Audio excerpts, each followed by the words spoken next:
Happy Tuesday, Jop babies. Matt here once again to intro the episode. I'm going to keep it nice, short, and sweet. If you live in the Eau Claire metropolitan area or you like to travel, our next live show is Saturday, September 28th at the Eau Claire Improv. You can still get tickets at jarofpain.com. I also want to let you know that anytime there's overcast and clouds, very hard for me to control the light, so you're going to see things dim and brighten. I can't help it. I hope you get the revenge you always seeked. Have a good one. Jonathan, what time is it? Jonathan, what time is it? Jonathan, what time is it? Jonathan, what time is it? Jonathan, what time is it? Jonathan, what time is it? Jonathan, what time is it? Jonathan, what time is it? And we're back, Jar of Pain Podcast, the podcast where we answer life's toughest question. Ben, how are you doing? Oh my God. Why this act? Oh my God. I haven't even looked at you since you got here. This is a lie. He looked right at me and he had the same reaction. He's just putting it down for the viewers. I'm sorry. I just feel like things like this should be discussed. I can't run past my beard choices, but it'll be back by the end of the week. Don't even worry about it. Okay, first of all, it's not that it looks bad. You just don't look like my friend, I know. which is crazy. What does the people in your life think? What does Hannah think? Not a fan. No girl's a fan of Babyface. And so I'm guessing a situation occurred. It wasn't just a decision. The situation was I was tired of partially chewing on my beard when I ate my food. I've done the same thing. And I was going to just shorten it. But then the cut went too deep and I was like, all right, here we go. Ben, I have made that exact same mistake. Yeah. Or when I'm trying to draw the line, Yeah. I can't get it even, and all of a sudden I have a chin strap, and I'm like, well, I got to get rid of this thing. I'm either going to have to change cologne and start wearing tank tops, or I'm going to have to shave it all off because you can't have a chin strap and not have cologne, preferably Axe, Yeah. and tank tops. And you'd have to start driving like a pickup truck that you used exclusively for mudding and had a Fox Motors decal on the window. Sure. That makes sense. You can't do that. And I don't want it. That's not the life I want. Why would you want that life? I don't want that life. You're doing good now. I will say I like keep micro forgetting, and then I look at you and I'm like, what? Who am I doing a podcast with? Who is this rapist?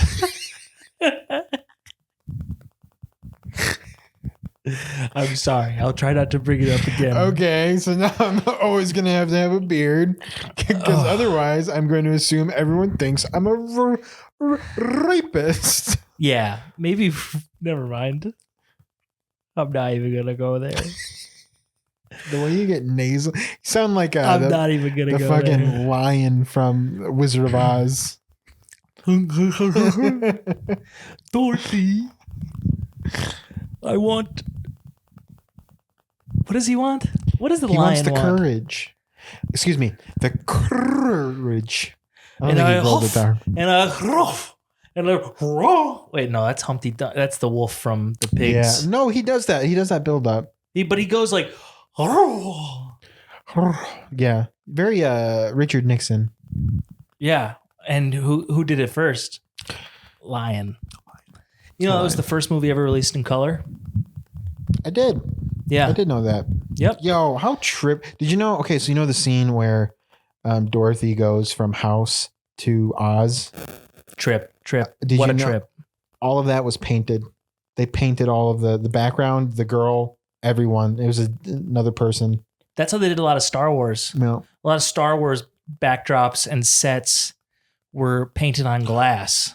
It's actually very cool. I saw like they put the glass perspective wise, the glass is like right in front of the camera and the actors would act like way in the background. So it would look the same size, but like all those like big hanger shots with like hundreds of stormtroopers and stuff. They had like 9 stormtroopers and the main characters walking around, but it was filmed in such a way that like it looked like, and that's why it looked so good without CGI. It looks so damn good. I almost wish they would do that nowadays. Just to see. Some movies do. Mad Max, mostly practical effects. That's why those movies slap, dude. You seen Mad Max? Not the new one, I haven't seen the new one either. but they're all, yeah. Yeah. But Not the old one, but the Fury Road, reboot. the one with Tom Hardy. Tom Hardy, the guy he's in that West Virginia Rum Runner movie with Shia LaBeouf. I fucking love Tom Hardy. I don't know. I don't love him. That's a guy who, when I look at him and if I gave him a little sniff, he'd smell like a man. Yeah, and not necessarily in a good way, but a man nonetheless. I think good. Like tobacco and vanilla. I think like I'd smell him and tobacco, vanilla, and old books. You know what? I'm gonna go off instinct. I'm just gonna go off what my mind wants to say. It makes me want to question my sexuality. Not so much. Okay, I think it's a little okay. too man. It's a little too man. I need more of a Brad Pitt. I need a little more of a pretty boy. But Tom Hardy's a dude. He's a man. I think we should get to a question. Yeah, let's get to a question. What is this? What do we do here? Well, we answered life's toughest questions that you ask on jarofpain.com or at one of our live shows. By the time this episode comes out, we just sold out a live show. So we're not going to talk about that, though, because it hasn't happened yet. Also, by the time this episode comes out, Ben will have a full beard again. That's true. Which is pretty crazy to think about. Yeah. Because I would imagine you're growing it back out immediately. Yeah. I don't. Yeah.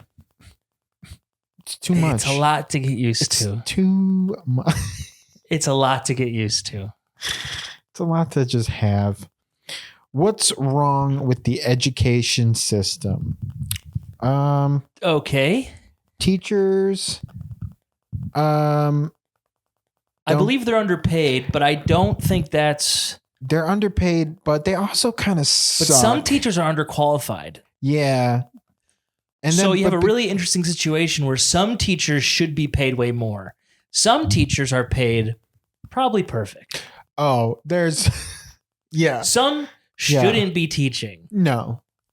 We're talking substitute level, working full time. Yet there's substitutes that should be working full time. I just said this story the other day when I learned Shakespeare in high school, which I hated. The way my teacher Did you like your English teacher? No. Okay. The way my English teacher taught us Shakespeare was she would just play a cassette tape of actors, like a play. Yeah. And then we read along. Okay. That was it. That was her unit. Julius Caesar. Hours a day. Hours of my week were spent just listening to other people do it. Then one day we had a substitute teacher who had taught in the school district for 40 years, but he was retired. He didn't want to do it full time anymore. Oh yeah. But he knows the curriculum. He's done this many times. He's like, okay, today we're doing Julius Caesar. He's like, you guys just listen to the tape? And we're like, yeah, that's how we do it. And he goes, no. Who wants to be Caesar? Who wants to be this? We're going to act out together. And when you don't understand something, I will try my best to explain it in the context of what's going on and what the language means. And we were down. We're like, yes, Mr. Smith, yes. And we were loving it. And then the next day, my teacher came back and we're back to the tape. And you're just trying to fart in her eye. You're trying to get a fart. Someone's scratching their ass and trying to poke her in the eye so she gets out. She was not the best. And you can bring back Mr. Smith. Yeah. Yeah. I won't name names because she's still in the community. Mr. Smith probably dead. So I could talk about him. Also, I'm complimenting him. Shout out to Mr. Patry. You know what you're doing. Great English teacher. Go north. Another great teacher, my dad. I know we talk about dads a lot and you don't have one, but I do want to tout. I bet your dad doesn't have a beard either. Anyway. He doesn't. Absolutely. He has a goatee. My dad was a social studies teacher and he is literally willing to do anything to teach kids and get them to retain the knowledge. I was in his class freshman year because he taught freshman year social studies. And do you know what Pavlov's dogs were? Oh, yeah. So that's where, they enforced, punishment or pleasure on dogs to see how they learn and how they remember. And it's all about reinforcement theory. Dude, nothing gets a dog to obey you like a red rocket. So my dad's idea, we had just gotten a puppy and we had a shock collar. And so my dad strapped a shock collar to his leg and blasted all the way up to level 10. And then he gave a kid he trusted the remote. By the way, he didn't choose me. I don't know why. And then he left the room and we were all to decide without his knowledge something he could not do. But we would not tell him. He would have to figure it out through negative reinforcement. And so he'd come back in and he just taught us the lesson on Pavlov's dogs. Yeah. And my class our thing was whenever he licks his lips while talking, we would shock him. Yeah. And what I didn't realize is my dad licks his lips all the time while talking. So that motherfucker, sorry, Dad. I know you don't know what that's like, but it's good to apologize to your parents. Sorry, I'm really being... I got a mom. I'm really being mean to you today. I just want to apologize. Anyways. Also, did you call him motherfucker because he fucked your mom? Yes, Nice. I did. But he figured it out. It took him 30 minutes. But he at one point he goes, "Is it licking my lips?" Like he was like, "I don't even realize I licked my lips," and he figured it out. But it was such any kid I run into that I had class with, or like that was part of my class that year that had that lesson specifically. Everyone brings up Pavlov's dogs and Mr. H with the shock collar. And I know it sounds fun, but let me tell you, when he got home, his adrenaline was he was so screwed up from being like in pain all day. Sure. It was a miserable time. He was just erratic. And you probably actually know about this. He was erratic and angry and didn't support the family the right way. And I'm sorry again. What am I doing? I'm depressed. Next question. Wait, we didn't answer the question. I won't talk about your dad or lack thereof anymore. I mean, you can. It's cool. I mean, you're wrong. He wasn't erratic or angry. He was high. Yeah, I know. It really made it stress. I'll probably cut that out. He was high. You don't have to cut it out. Okay, I won't. I wasn't going to. What's wrong with the education system? We already answered it. What is it? Oh yeah. Teachers suck. They're underpaid. The good ones don't. There's not enough of the good ones. Not enough of the good ones. Teachers are a lot like cops. Okay. There's not enough of the good ones. They're underpaid and they're really likely to get shot by a child. Oh God, that's dark. All right. That's really funny though.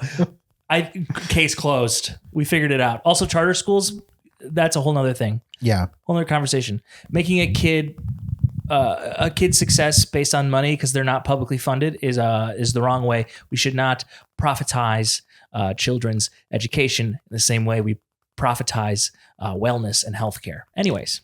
Matt for president. 2044. How do you feel about furries? I think they're fine. Yeah, I have an opinion about furries. I watched a documentary. My opinion is furries is why we should teach kids how to bully ethically and correctly. Now, here's my other side of the story on that, and I'm pretty passionate about this. If you are a person who suffers from a personality disorder and it's hard to communicate with people, and you have found a community in which you can be yourself because you feel this protective barrier for your insecurity or your nervousness in a costume, and it kind of gives you a little mask to have a little confidence in yourself, and you're doing that at like conferences or in special groups where that is fine and accepted, I think it's great. Because I always thought it was a sex thing. And for some people, it absolutely is. But I watched this documentary on furries about like a furry con, and most of it was people who are just nervous and weird, but they found an outlet to be themselves while wearing a unicorn costume, and they find these communities in that, and I think that's really, really beautiful. Why don't you just call people slurs on Xbox Live? Like, why do you gotta make a whole convention about it? You know what I mean? Yeah. I know what you mean. What was it? Thoughts on furries? Here's the thing. Here's why furries are a problem. Because the term horse girl is pretty universal. Every school had a horse girl. Yeah, but mine wasn't a furry. But I'm saying horse girls are the next. They're the predecessor. They're the predecessor to the I would say furry. a lot of horse girls become furries. You know what I mean? I'm not going to say they all become it. I know 2 horse girls. One became a doctor. One became a bartender, and we bullied them both equally from not becoming furries. You're welcome. Yeah. Marissa and Val. You ever met a horse, though? I get it. Yo, wait. From what perspective? Anyone. Any perspective. You trying to fuck this horse? I made a horse horny once. I've told you this story. You have not told me this story. Oh, boy. Here we go. I'm going to start calling you Matt Hasenmueller. Yeah, no. Because you put that work into the horse. Mueller in German is... it's gone. Okay. Here is the story of how I gave a horse an erection. Sick. I was in South Jersey. I was on tour with a band because I used to be freaking cool. Speaking of, Oasis is back. Let's go. Yes. Anyway. And it was an off day and I was hanging out with her and we like got lunch or whatever. And then she's like, do you want to go see New Jersey's a beautiful state, by the way. It is more beautiful than people give it credit. It is so much more than just being a suburb of New York City, like everybody kind of thinks. But it's a lot like the Midwest. It's just like farmland and greenery and great tomatoes. And it's the state vegetable. They have tomato stands everywhere. It's great. Interesting. And so we go to her aunt's farm, and her aunt has a horse, and it's a very friendly horse. I will come to find out friendlier than I even thought. But we're petting the horse, and she starts taking pictures of me petting the horse because, you know, obviously gotta capture those moments. Sure. I'm petting the horse, and I'm really getting in there behind the ears and really petting it all over the body. And then we have to go because I have to go somewhere. We're going to a party or something like that, or going to go hang out with some of her friends. All of a sudden, we're walking away, and Henry, the horse, starts just banging at the gate with his hoof, just banging violently and going, you know, like a horse sound. Insert horse sound. Hold on. Can you do the horse sound one more time? I don't know. I can't neigh. I'm a human. I'm not a furry. And so I'm freaking, I look back and this horse is like just eyeing me down and his penis is fully erect. And I don't know if you've seen a horse penis. It's intimidating. No, he was eyeing you up to dick you down. Yeah. He saw my body. He's like, he could handle it. Yeah. And he'll bring me oats. And yeah, that's the story of how I made a horse horny. Nice, dude. Yeah. I have another horse story I could tell you if you really want. I mean, is there horse cock involved? No, horse puss. All right. When I was little, my grandpa took care of me a lot. Yeah. Because it was actually a really good mix. My parents were a little bit poor and he was a little bit of an unemployed alcoholic. Sure. I've done this bit on stage. Nice. And so I hung out with my grandpa a lot as a kid. It was like free childcare for my parents. And so like we just bum around town, go to different hardware stores, visit his friends. We played a lot of Flight Simulator. I'm not going to do my bit, but those are in the bits. One day he gets a call from his brother, Charlie. And Charlie's like, I didn't hear what he said, right? But Charlie's like, you know, I need your help or whatever. So my grandpa goes, you want to go see some mini horses at Uncle Charlie's farm? And my uncle bred mini horses, among many things. Also, at one point, Guinness World Record holder, youngest auctioneer in the world. When he was like 11, he would auction cattle here in Eau Claire County. And so he was like an 11-year-old kid in a white suit being like, Wait, who took that record? What do you mean? If he was the youngest, if he held it, you said past tense. Well, I don't know if I'm sure there's young auctioneers. I just know in his obituary when he died, it was like at the age of 12, he was a world record youngest auctioneer in the world. That's crazy. It makes sense though for me, doesn't it? It does. It starts to add up. It just starts to make sense. The whole tapestry makes sense. So I'm like, hell yeah. I didn't even know horses could be mini. I'm like 6, you know? We get there and it's out in the middle of the country and we walk into the barn and I see a mini horse for the first time in my life. Coming out of the mini horse's ass was a baby mini horse. And I come to find out the reason my Uncle Charlie needed my grandpa's help was because the horse was giving birth. And so I just thought mini horses came that way. Like a Russian doll. Like a mini horse also has a mini horse inside of it. Because I didn't even know about sex yet. Sure. So it was traumatizing. It was bloody. It was loud. But when I was 6, I saw a mini horse give birth.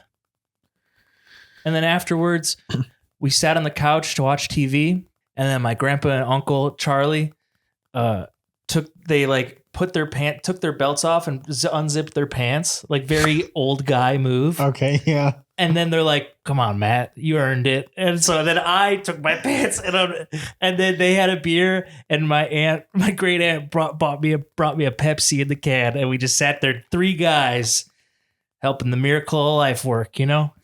You know, you said horse pussy, and I was like, is this story going to make me horny? And then you said all that, and it did. It did. So let's go. Next question. Furries, do what you want. Don't hurt anybody. Furries, I think you're gross and you should be bullied harder. Best scary movie bit and why? You know who this is from. Well, here's the thing. I don't know who this is from. Do they mean like the movie Scary Movie? I think they mean the movie. Because there's a lot. Movie. Those are great movies. Those were like high school staples for me. Me and my buddy Joe Mueller. Shout out to Joe. We used to, when we would sleep over at his house, we watched that movie and it killed us because we were like, I don't know, 10 or 11. The perfect age for it. Yeah, it's kid humor and it's explicit, but not in like a pornographic way. It's just ridiculous. It's the best way to shape a young person's humor. I think so. Yeah. And we would act out the fucking scenes with the killer. Where I don't know why we would do this. Now when I think about it, I'm like, there's no sense for us to do. But we would like hide behind the couch and then we'd be like, do you know where I am? And then we go and kick so our feet funny. up. Yeah. It's the best. It's cool that you were 10, dude. You're just playing. Yeah, we were just girls have dolls, boys have like games. Like, let's be army guys. Yeah. Did you ever have a friend with a trampoline? Yeah, up the street. Dude, you guys ever bounce on it at fucking like 2 a.m. and then just lay down on it and then no, because they weren't actually friends. My brother ended up being one of my brother's best friends, but it was just a family who had lots of kids and they had a trampoline. Yeah. And they were actually, my brother went there for daycare as a kid because they just had so many kids. They're like, why not have an extra one? Yeah. And that's how my brother and John became friends. Nice. But his mom, John's mom, was basically just like open invite to any kid on the block. Yeah. You can just use the trampoline because I know that this is like a luxury item. Sick. And it also was like it was a fenced in one. See, I hate those ones. That's the only ones my mom would ever let me go on. I know. That sounds like it's safe. Mama Hasenmueller for sure. Yeah. Now, I think what would have been cool is like an in-ground trampoline. You know, I thought about that too, like a built-in pool, but a built-in trampoline. Yeah, I don't know, man. I guess you're still dropping 8 feet hard on the ground, though. Right, so. that is true. Yeah. The benefit of the net is you're never really getting high enough, although sometimes you could with a little double bounce action. But on your own, you're never going to get high enough to go over the net. I mean, it's like 10 feet, 11 feet tall. I always feel like the net is more dangerous because like if you get caught on that net, you're gonna like flip or it's gonna fall. You're gonna get tangled. Yeah. I don't know. Just control your bounces, man. Wow, you're a kid. Oh, I know. I did. My greatest fear was coming down and only one leg goes through the net and you fall and you just like one leg just gets pegged in the ground and shattered for life. Or my fucking foot, my whole leg going through the springs. That would suck too. That always worried me. Yeah. I feel like those covers were always horse shit. They're kind of death traps when I think about it as an adult. I don't even know my favorite scary movie bit. They're all just pretty good. I think 1 and 2 are the best. Oh, by far. But I also love the scary movie Scream. A horror movie. I also love the Scream movies. Yeah. I think they're great. They're campy. I like camp. I'm trying to think. I think one of my favorite bits is from Scary Movie 4 when the aliens invade because they're making fun of War of the Worlds. Yeah. And then Cindy gets into the van and it's a news van and it's her black lady friend and her friend's like, this is Detroit. And it's like smoke and fire and people are screaming. And then they're like, this is Detroit after they came. And it's the same thing, yeah. but it's just the alien standing in the middle. That's pretty good. That's pretty good. That's probably one of my favorite bits. Yeah. What about you? Wait, is this last one? Yeah, it is. Get this. What are you?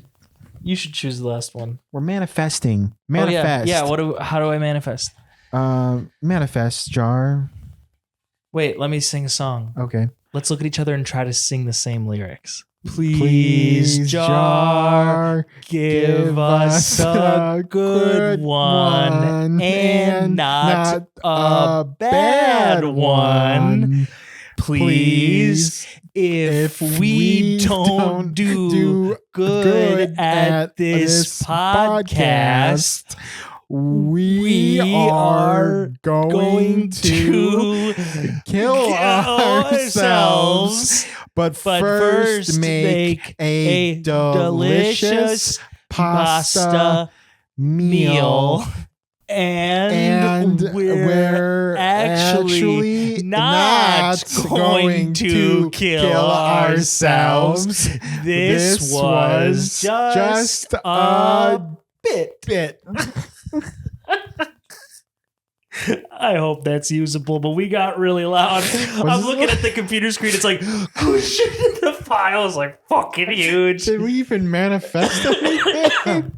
Yeah, we asked it to give us a good one. Okay, here we go. How do you feel when you see a homeless person really uncomfortable? Okay. It does make me uncomfortable. For multiple reasons. Yeah. Mostly when I'm walking on the same side of the sidewalk.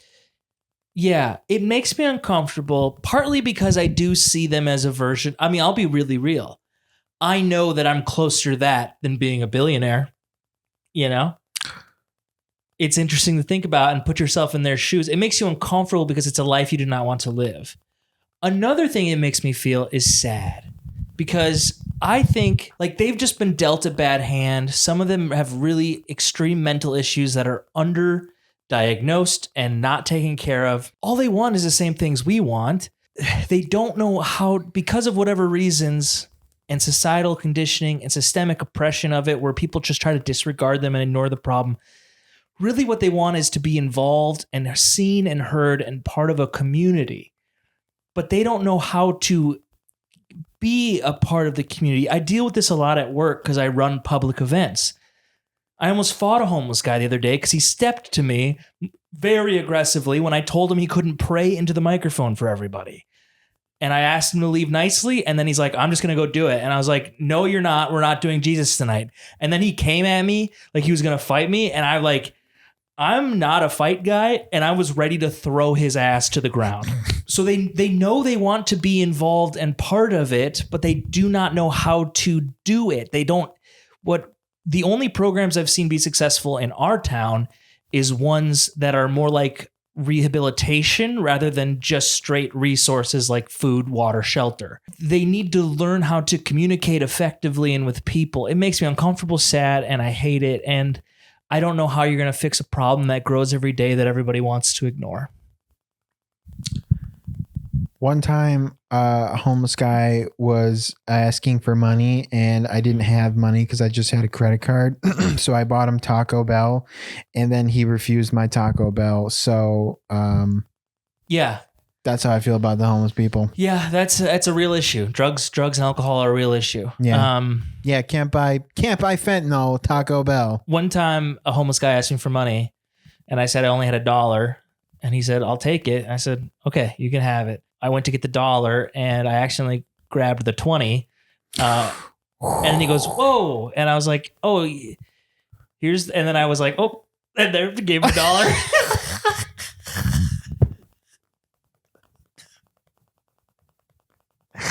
Because I lied to him.